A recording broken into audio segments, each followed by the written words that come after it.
All right. Hello, everyone, and welcome. So, like I said, we're gonna be doing something a little different here. We're basically gonna be doing a podcast style. We're gonna be reading through Boruto, chapter 7, and with my thoughts about it and seeing what happens. I will be showing parts of the chapter on screen, but I won't be showing everything. So I'm gonna go ahead and link the chapter. If you're watching live on Twitch, I'm gonna put it in chat right now, so you can follow along if you want there. And if you're not on Twitch and you're on YouTube watching the VOD, the link to the chapter will be down below in the description. It is free to read it here, as it is on Viz Media. Now, it's only free for about 3 months after the chapter comes out. So if you are watching this video 3 months from when it released, that link probably won't work anymore. But if you join Viz Media, then you'll be able to have access to the chapter if you would want to read it from there.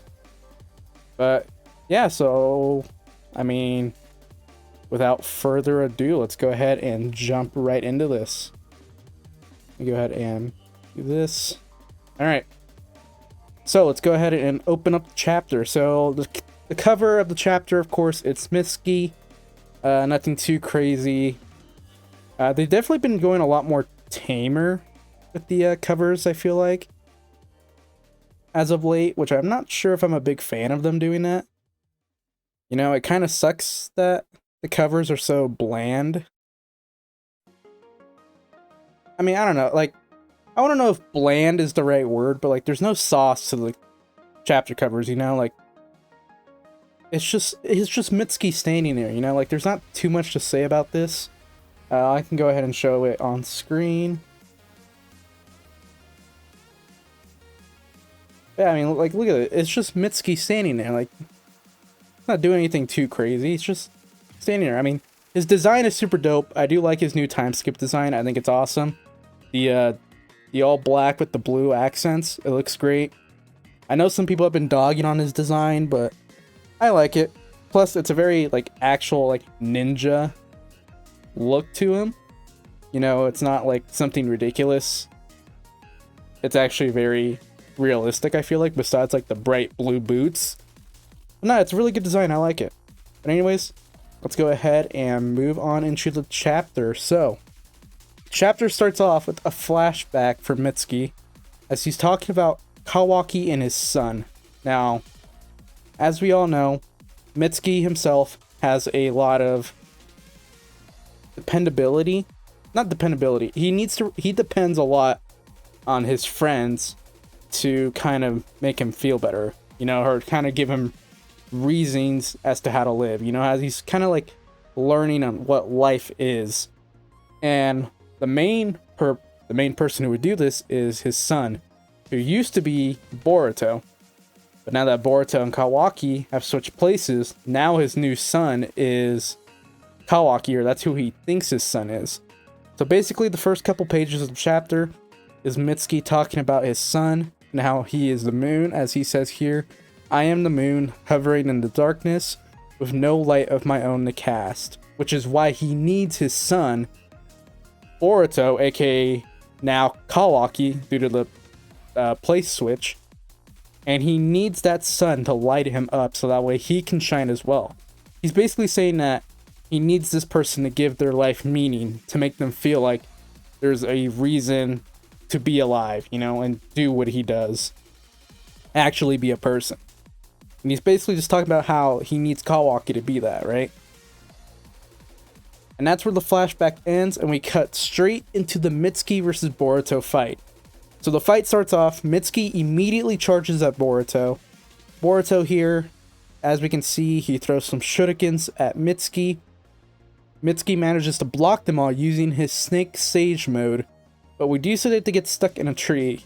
Ikimoto made sure to show us that the shurikens got stuck into a tree. As you all know, that will probably be coming back later in the future, as that is how most manga stuff goes whenever they show you something like that. But we continue. Mitsuki is preparing to attack Boruto with 3 snakes made out of energy from his Sage mode. Boruto proceeds to backflip, dodge them all. And then as one snake is about to get close to hitting him, he ends up using Flying Raijin to teleport out of there. and save himself from the snakes. So as we can see here, on this page right here, Boruto had to resort to flying Raijin, because right here, he's getting close to being caught. You know, he's backflipping through, he's dodging, he's avoiding them. Right here, he almost gets clipped. And then as he gets away from that one, he decides, okay, he needs to use flying Raijin, and he goes to the shuriken, as we see here, right here on this tree trunk, that he threw at Mitsuki earlier, and Mitsuki deflected. So, what this is essentially telling us is, Boruto has all of his ninja tools marked. We've seen him use them multiple times to teleport away. In the first couple chapters against Code, we saw that Boruto put one of those, you know, like those emblem or badges that he has on his coat. As you can see here on this picture I have for the cover page, or for the background, those like little badges he has on him, all those are marked. He planted one of those on Code in order to be able to follow him to where the Ten Tails was. In the last chapter, when Mitsuki caught Boruto off guard, Boruto threw his sword into the air and teleported to it using Flying Raijin. So his sword is marked as well. And now we know that his shurikens are marked as well. So basically what it seems like is Boruto has gone ahead and marked all of his tools with the Flying Raijin mark in order to be able to save himself at any given time, which I think is super fucking dope.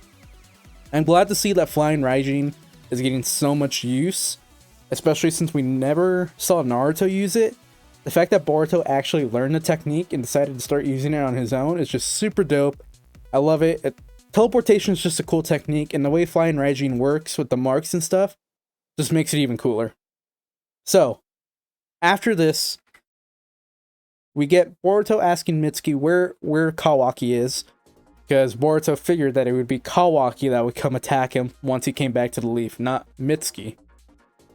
Mitsuki basically tells him, don't you worry about Kawaki, you worry about me, because I'm the person in front of you right now, I am the biggest threat to you. Shikamaru, who is still connected to Boruto via Ino's mind jutsu, basically tells Boruto that Mitsuki caught Kawaki off guard, knocked him out cold with the snake, and basically went off on his own to attack Boruto. Boruto doesn't really say much about it, he just kind of like sits there and takes in the knowledge. And then Mitsuki proceeds to talk about Boruto's strength.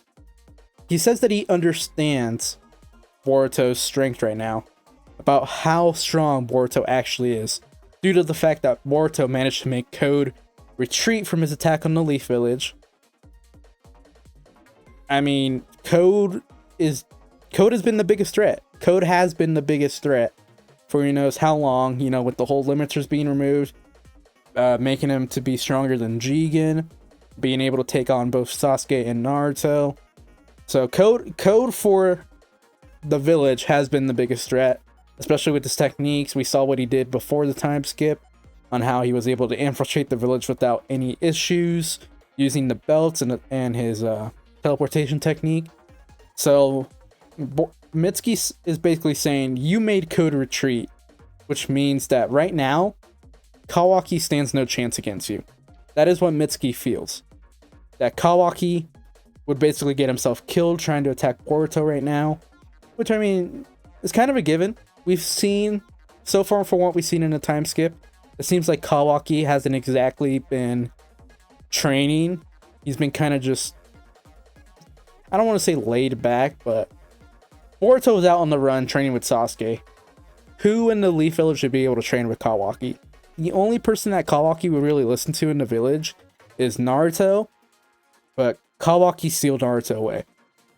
So it's pretty safe to assume that Kawaki has basically spent the majority of the time skip not really doing much to hone his powers and learn new techniques or anything. He's kind of probably just been relying on the same old stuff he's always been using with the karma and his transforming arm.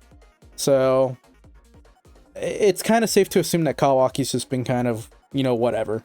He's not really doing anything too crazy to improve himself. So Mitsuki continues on to say that he can't let Kawaki get himself killed trying to fight Boruto. It would just be a lost cause. And Boruto basically says, Mitsuki, if Kawaki doesn't stand a chance, you don't either. Back off. You're just going to get yourself killed in this fight. Boruto's basically saying, I'm him. You're not standing up against me. But then Mitsuki reveals that there's another reason why he left Kawaki behind, which I think is the most interesting part of this chapter. Mitsuki says the reason why he left Kawaki behind is so that way he can fully let loose. And when Boruto asks him, what do you mean by that? Mitsuki says that's between me and him. This is really interesting to me that Mitsuki said this. For the way I see it, if we were to power scale the characters right now, excluding the 10-tail clones, because I still don't know enough about them to really want to rank them. But in terms of like the main like good characters, I guess you want to say, Boruto is number 1, and then we have Mitsuki, and then Kawaki. I think it's safe to assume that Mitsuki believes that he is stronger than Kawaki, because just because Kawaki hasn't been training doesn't mean Mitsuki hasn't been training during the time skip. And it seems like Mitsuki has a much greater control over his Sage Mode than what he used to have, so it's pretty safe to assume that Mitsuki has been training during the time skip and probably has surpassed Kawaki. Who knows where Sarada is? We haven't seen anything of her really fighting in the time skip besides like a Chidori and one fire style fireball jutsu against the 10-tail clones. We don't really have a measurement of what to do with her besides just those little fights. But yeah, so I guess if you were to scale the universe right now, it'd be Boruto at number 1, Code at number 2 with Mitsuki right behind him, and then Kawaki behind all 3. That's what I would say right now is probably where the strength levels are. And that's why I believe Kawaki thinks that by Kawaki not being here, he gets to go all out, because as he said earlier, he needs Kawaki to be his son, correct? He needs him to light him up so that way he can give his life meaning. And so Mitsuki wouldn't want to upset Kawaki, he doesn't want to lose that relationship. So is it possible that Mitsuki has kind of been holding back in order to not, one up Kawaki before? Maybe there's been some situations that happen in the Leaf Village during a time skip. Maybe they've been attacked by 10-tail clones before the first chapter when Boruto showed up, and Kawaki handled most of them, but Mitsuki shown that he'd be able to handle them faster, but he didn't want to show off his strength in front of Kawaki because he knows that Kawaki would be jealous of the strength. I know I'm kind of making assumptions here, but to me, I get the feeling that Mitsuki knows he's stronger than Kawaki. But anyways, after Mitsuki says this about how he can let loose completely without deferring to Kawaki, he proceeds to form more snakes to attack Boruto, and he even forms snake clones that are using Sage Mode as well. So Mitsuki's showing off that his clones himself, as you can see right here, are able to use Sage Mode, which is pretty scary, the fact that his clones are able to use that technique. Pretty scary in my opinion, because now you're not only fighting one Sage Mode user, you're fighting who knows how many clones Mitsuki can make. I mean, right here he makes 1, 2, 3, 4, 5, 6 different clones, all using Sage Mode, so that's pretty impressive. They all attack Boruto, causing Boruto to retreat, and Boruto gets upset with Mitsuki because he's basically just destroying the environment by trying to go all out, which is a very weird comment by Boruto. I don't quite understand why he wanted to point that out to Mitsuki, that he's destroying the environment, but it's whatever. So then we continue on. There's a little bit more fighting. Mitsuki saying that Boruto is the root of the problem and that he needs to die for the sake of the world. And Boruto says that yes, he may be to blame, but he can't die yet because he has other things to do. This is now the second, maybe the third time since the time skip has begun that Boruto has mentioned or talked about dying, which is very concerning. It definitely feels like Boruto's getting some death flags or some foreshadowing for the future, because there's already been what seems like hints, or like you kind of get the general idea of Boruto knowing something about the future, because he knew about the 10-tail clones and what they could become before they became the Senju, and we have the Hidari, we have the Mogi clone, and then we have, I think the other one's name is Jura. the one that looks like Jigen, and then we have Bug's clone, which I don't think it has a name yet. Boruto knew that they could become a reality before they did. So you have to wonder, how did Boruto know that? And in his first fight against Code, it definitely seemed like Boruto was talking about the future. And in that same time frame, when he was in the Leaf Village, Boruto did say dying in Konoha would be nice, but he can't do it yet. So it's definitely a little concerning how much Boruto has been talking about his own death. It definitely does seem like there's a little bit of a some foreshadowing going on here, but that is probably going to be way later down the future. But it'll be interesting to see if Boruto keeps mentioning or talking about his death. Anyways, we continue to get Boruto dodging attacks. Eventually, Boruto says he has to quit playing around, and he decides to finally go on the offensive. Now, a little interesting bit here is, once Boruto decides to attack Mitsuki, we get a little small detail in one of the panels that's kind of hard to see if you're not really paying attention. So if you look down here at this bottom left panel right here, this is Boruto drawing his sword, correct? After he starts dashing at Mitsuki and his clones. If you see here, you get these you get this crackle effect right here, and what looks to be lightning around him. Is it possible that right now Boruto is using the same lightning cloak technique that Sasuke used to increase his speed? We saw Sasuke do it against Ishiki. We saw him do it against Momoshiki, where he would cover himself in lightning in order to keep up with Naruto and Momoshiki and Ishiki. And I'm wondering if Boruto is doing the same thing here in order to boost his base speed. But anyways, we continue to the next panel, and Boruto slices straight through Mitsuki's snake clones. One by one, they all go down. An impeccable speed. Boruto is basically just slicing through them like nothing. You see even more lightning effects. Now, whether these lightning effects are coming from Boruto, from using a cloak, or from his sword, and he's amplifying his sword swing with the lightning, I can't really tell between these. It just looks very... I mean, there's just lightning around him. On one of the panels, it does look like it's on the sword swing, so maybe he's only amplifying his sword with lightning and not himself. But it's a little hard to tell. But anyways, Boruto takes care of all the clones relatively easy, and Mitsuki proceeds to comment about how fast Boruto is and what a monster he's become. So that line right there kind of makes me think that Boruto is just doing a lightning cloak like Sasuke does in order to make himself faster, and he could also be amplifying his sword swings with lightning. But considering the fact that Mitsuki commented on his speed, I think it's safe to assume that Boruto is using a lightning cloak, or maybe he's using flying Raijin to also get around. But I think the lightning cloak just makes the most sense to me. But anyways, we continue on. After Mitsuki comments about Boruto's speed, he proceeds to use snake lightning on him to try to land a hit, and Boruto counters it with his own lightning arrow, or as what the manga calls it now, Thunderbolt. These attacks clash and they cancel each other out.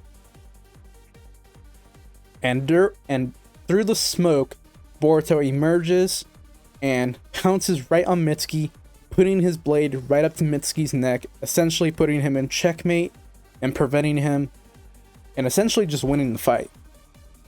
So once Mitsuki sees that he's been defeated and he's basically at Boruto's whim, whatever Boruto decides, you can kill him right here by slicing his neck, or you can let him go. Mitsuki depowers from Sage Mode and tells Boruto to go ahead and kill him. Just get it over with. And this is when Boruto decides to finally speak to Mitsuki to try to get through to him. He tells Mitsuki that he thinks he came here prepared to die, when in fact the reason why Mitsuki wanted to chase after Boruto alone is because he's lost hope. Now Mitsuki's a little confused by this, and he tells Boruto to explain. And Boruto basically says Mitsuki's faith has been shaken due to the fact of all the things that have happened with the sun and whatnot. So now Mitsuki came here trying to get some answers about his son and about Kawaki.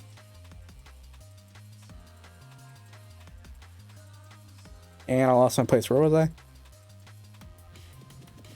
Yes. Okay, so yeah, he's basically saying that Mitsuki came here due to his faith being shaken and what he believes or what he's trying to believe. Because Mitsuki, in his soul, doesn't trust Kawaki, is essentially what Boruto is saying. Mitsuki's still confused about this. He's basically telling Boruto, like, what the hell are you talking about? What, like, seriously, what are you talking about? And then this is when Boruto just straight up says it, that Kawaki is not the son that Mitsuki hoped he would be. Now, Shikamaru is still able to listen in to what Boruto is saying due to Ino's mind technique, but he can't hear what Mitsuki is saying.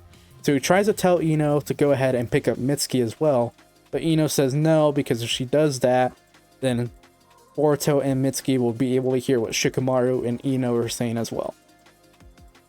Mitsuki then proceeds to basically get upset with Boruto, saying that he doesn't know anything, to stop pretending that he knows him.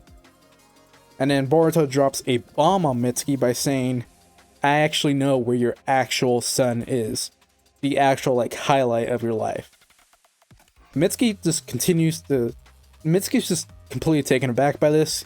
He asks Boruto what. He doesn't know what else to say.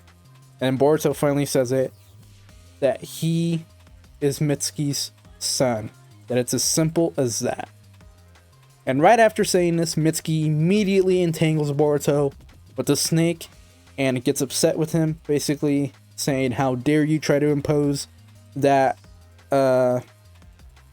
idea onto me, that he has some nerve to even say that he's his son, because Mitsuki still believes that Boruto killed Naruto and Hinata at this point. He's still under the omnipotence, so he's extremely upset at this. But as you can see, Mitsuki definitely hesitated a little bit, as you can see in that one panel where he's just kind of thinking before he ends up saying, how dare you? You have some nerve for even saying that. And then Boruto brings up an extremely good point.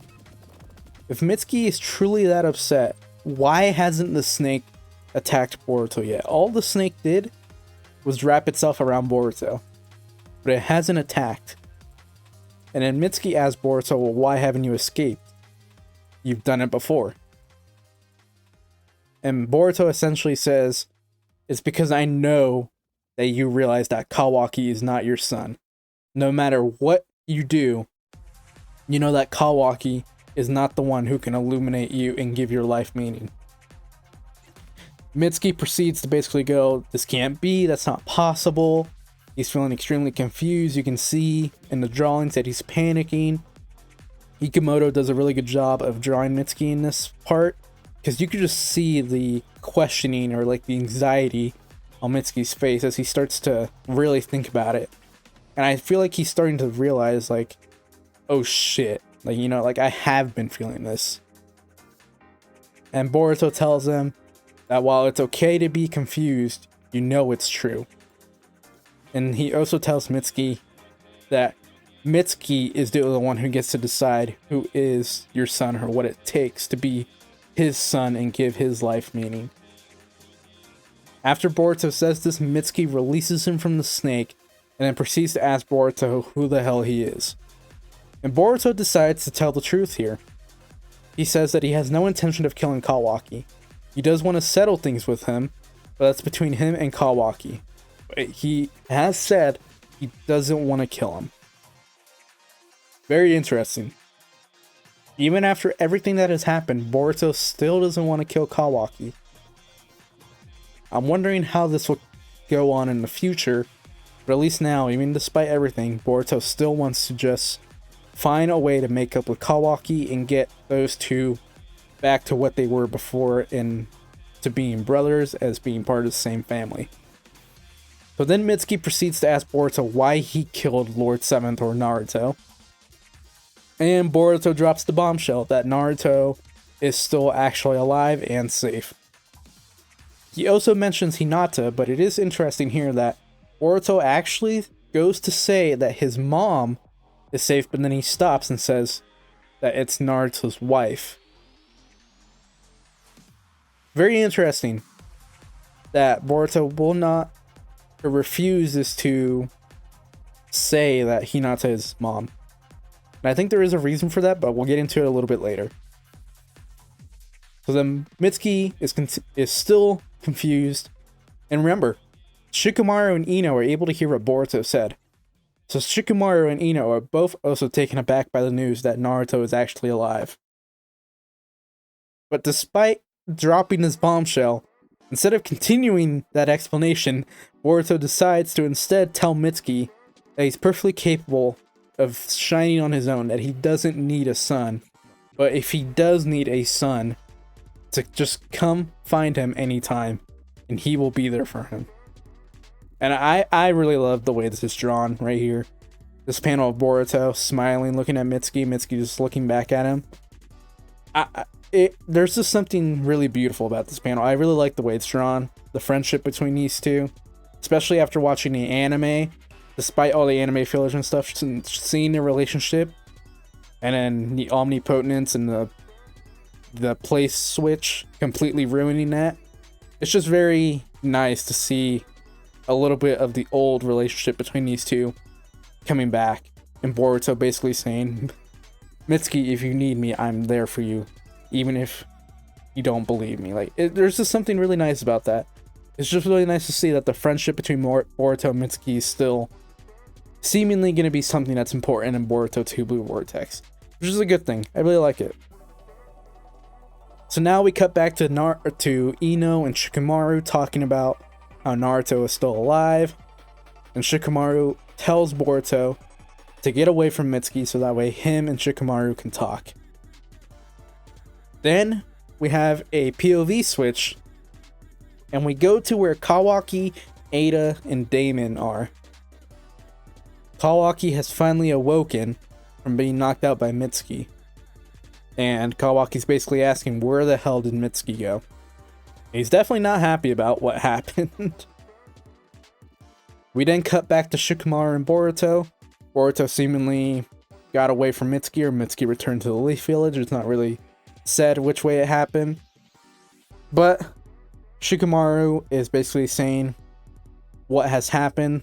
He's realized that Ada's omnipotence has rewritten all their memories to reflect what Kawaki wants. And Boruto is basically telling him, like, hey, you got it right, but don't try to think about how this stuff works or how the technique works, because you're going to forget about it anyways.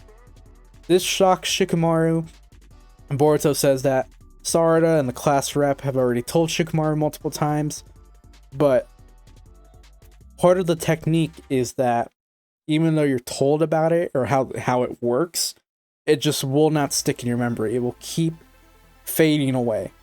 That's part of its power. So that is why Boruto is basically telling Shikamaru, don't bother trying to understand how this works. Just know what happened because of it. Don't understand the workings, just know what the result is basically what Boruto's trying to tell Shikamaru here. So he's telling him that you need to trust that me and Kawaki have switched places in our lives without having any proof. Which is a huge thing to try to understand without any proof. Boruto then goes on to compliment Shikamaru though, because he figured it out on his own, which is extremely impressive. And then Shikamaru wants to know how to reverse the omnipotence technique. And Boruto says that it's not possible due to the fact that all those changed memories are real to you. Boruto then goes on to say that even if they did reverse the technique, it doesn't truly fix the issue between him and Kawaki. Because Kawaki sealed away Naruto and Hinata to protect them. So even if you did reverse the technique, Naruto and Hinata are still sealed, and Kawaki's the only one, at least right now, Kawaki's the only one who's able to undo the seal and bring them back to reality, instead of being sealed away in that other dimension. Shikamaru says that if he was in Boruto's position, he would be thinking about rescuing Naruto and killing Kawaki. Boruto then goes on to restate what he said earlier, in that he doesn't feel the same way. Kawaki wants to kill Boruto, but Boruto doesn't want to kill Kawaki. He just kind of wants to punch him a little bit and then make up with him. Just get over it and go back to the way things were before all of this happened. Very interesting. The fact that Boruto, at least in this moment, still doesn't want to kill Kawaki and is making sure to be adamant about that is very interesting to me. Shikamaru then says that he hears him, he understands what he wants. But he tells him that if you don't want to kill Kawaki or bring up the accusations against him, that he's going to have to keep taking the blame for what happened to Naruto and Hinata. And Shikamaru says that knowing about omnipotence and how it works, he wants to make sure that he doesn't make Kawaki feel pressured or cornered again on the off chance Kawaki does something just as tragic, just as drastic, or does another omnipotence type of memory wipe on everyone. So he tells Boruto that he'll have to stay a fugitive and he's alright, and if he's alright with that. Boruto then goes on to say that he's fine with it. He wasn't honestly expecting anything else. So, Boruto is completely fine with continuing to be a rogue ninja in order to keep the village safe, or to keep things safer, rather than having Kawaki go through another major trauma and having something even crazier and another omnipotence memory wipe. Boruto understands that right now, keeping the status quo is probably for the best for everyone. After that, we cut to the 10-tailed clones. We have the Jigen lookalike, I believe his name is Jura, reading a book. And basically he's saying, the more I learn, the more I question. And that all the stuff that he's learning is revealing his ignorance on certain stuff. We do get a small peek here at Hidari, the Sasuke clone. He doesn't say anything, it's just a small peek. So he's in the same room, or at least listening to Jura, it seems. And basically, Jura says that none of these books hold the questions, or hold the answers to what the questions he has.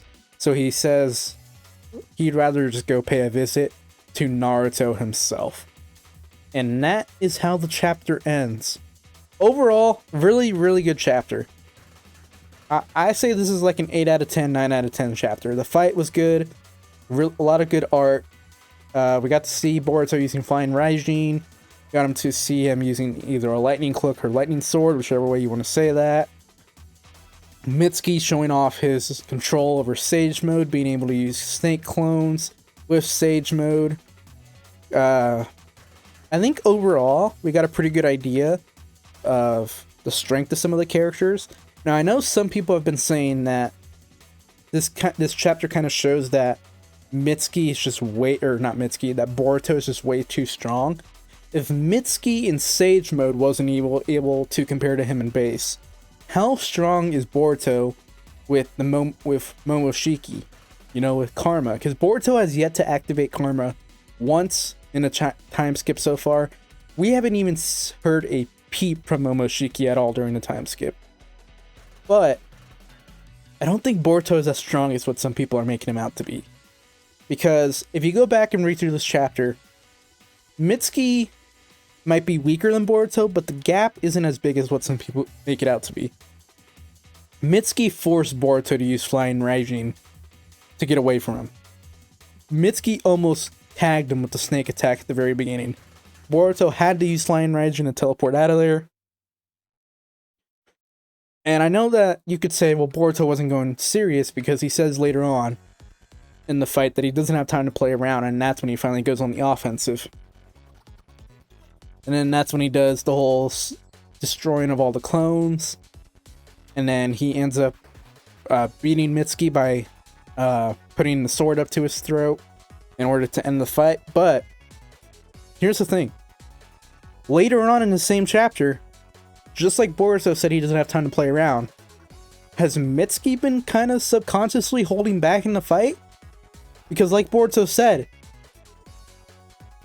let's see, where was it? Once he gets trapped by the snake here, on this page, why hasn't the snake attacked Boruto yet? It's obvious that Mitsuki, despite what he said about taking down Boruto here, he wasn't fully committed in my opinion. He entered this fight with that feeling about not knowing about Kawaki, about whether or not he's his son, about what's going on, why he doesn't feel the same illumination that he used to feel from Kawaki, aka Boruto, who was his actual son. So basically, I think it's safe to say that Mitsuki might have been holding back subconsciously in this fight as well. Plus, that clash between Snake Lightning and Thunderbolt from Boruto, Boruto's attack didn't win. They just canceled each other out. I think Mitsuki is pretty close to Boruto in terms of strength, at least in this base form. I think Mitsuki, the gap between Mitsuki and Boruto is not as big as what some people are making it out to be. Like, Boruto is super strong, don't get me wrong. He's definitely stronger than Mitsuki, but the gap is not that big. I think it's safe to say that Mitsuki could possibly beat Code as well. The fact that Mitsuki says that he can fight without deferring to Kawaki makes me believe that he's stronger than Kawaki.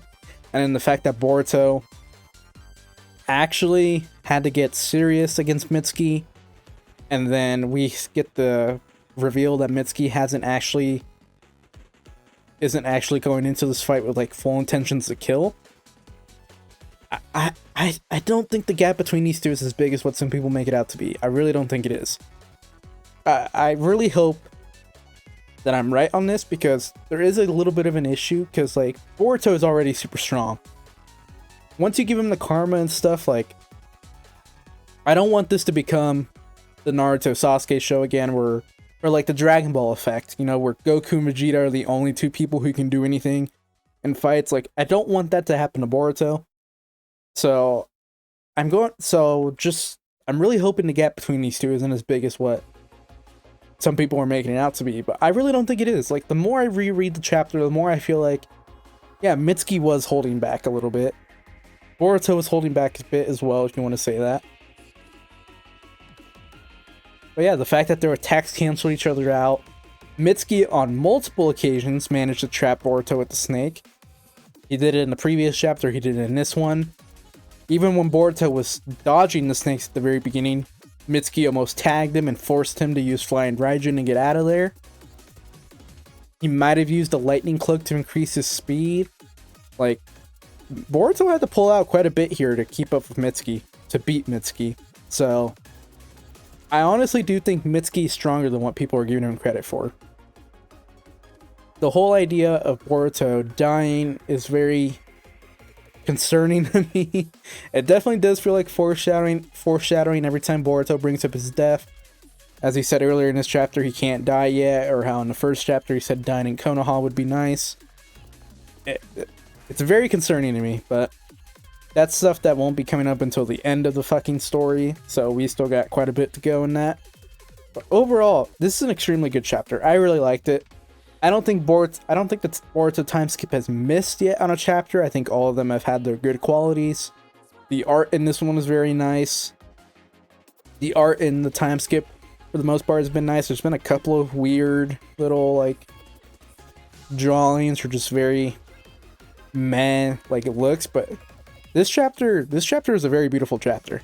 Like, all the drawings are done well. I would say that the worst drawing in this chapter is probably the cover.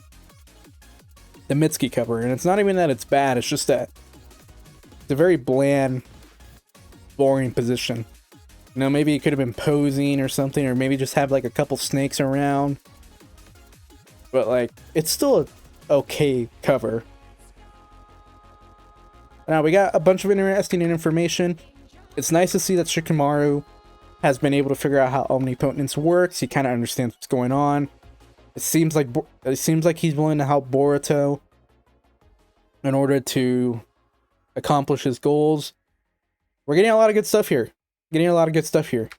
Now, in terms of the next chapter, it'll be interesting to see what happens with the Ten-Tail clones, but I don't think they're going to pay a visit to Naruto. I know it says let's pay a visit to Uzumaki Naruto. I think they're going to go see Kawaki. I don't think they're going to be able to go straight to Naruto. I really don't. There is a chance, because we did see that the bug clone was able to infiltrate, or basically look back at Ada when Ada was looking at them. or spying on them. So maybe they'll be able to find Naruto in the dimensions, just teleport straight to him. But we've seen Naruto and Hinata, and they've both been like just frozen in time. So it'd be interesting to see if not only can they get there, but if they're also able to unfreeze them. Because if they are, then that's going to open up a whole nother can of worms. But I think the next chapter, if we continue from where this one's going from, we're going to get Tento clones going to the Leaf Village. Maybe not all of them, maybe just Hidari and Jura are going to go. And we might get a confrontation between them and Kawaki. Sarada might see the Sasuke clone and Hidari. It's going to be very interesting. Very interesting, but we'll leave the predictions for later. For now, 8 out of 10 chapter, 9 out of 10 chapter. Super great. I loved it. I'm looking forward to the next one. Let me know down below what you guys think in the comments. What you thought about this chapter. If you thought it was good. What questions you may have. And yeah, other than that, it's not really much else to say. I mean, I do have some other ideas or theories I want to throw around, but I'm going to go ahead and probably make separate videos for those, because I don't want to just throw them into this one. This video is already getting up to an hour long, so we're going to go ahead and just cut it here. But yeah, be on the lookout for that stuff, and I will see you all next month when Boruto Chapter 8 drops. And we might also do this for JJK and Dragon Ball. We'll see. But for now, peace out, and I will talk to you all later.